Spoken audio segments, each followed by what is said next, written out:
Finals MVP is that's a heck of a feather. Sure. Like if he goes, so he's been multi-time All-NBA, obviously.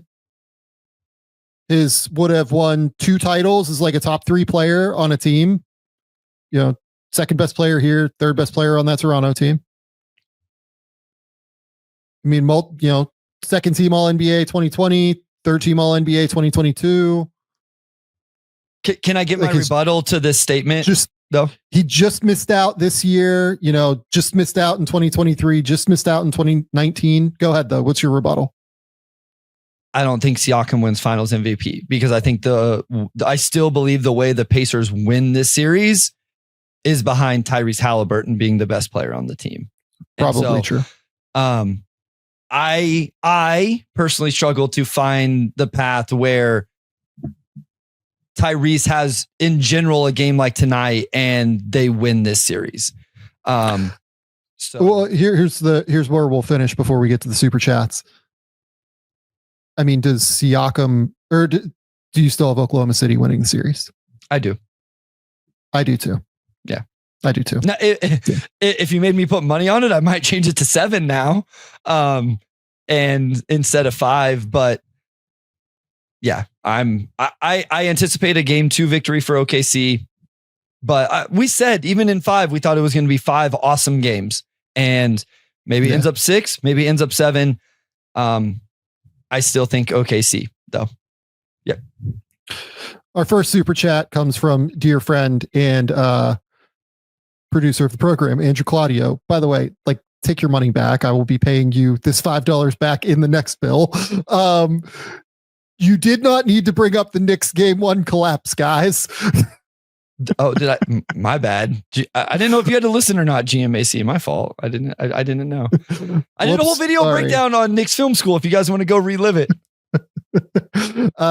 From Ron Burgundy 79, the single big lineup gives another spot to hide Halliburton. It also allows Siakam to roam off of Dort and close off driving lanes. Completely agree. I didn't even mention another spot to hide Halliburton. Like you can hide him on Kaysen, and that's way easier. Such a good point. Isn't that easier to hide?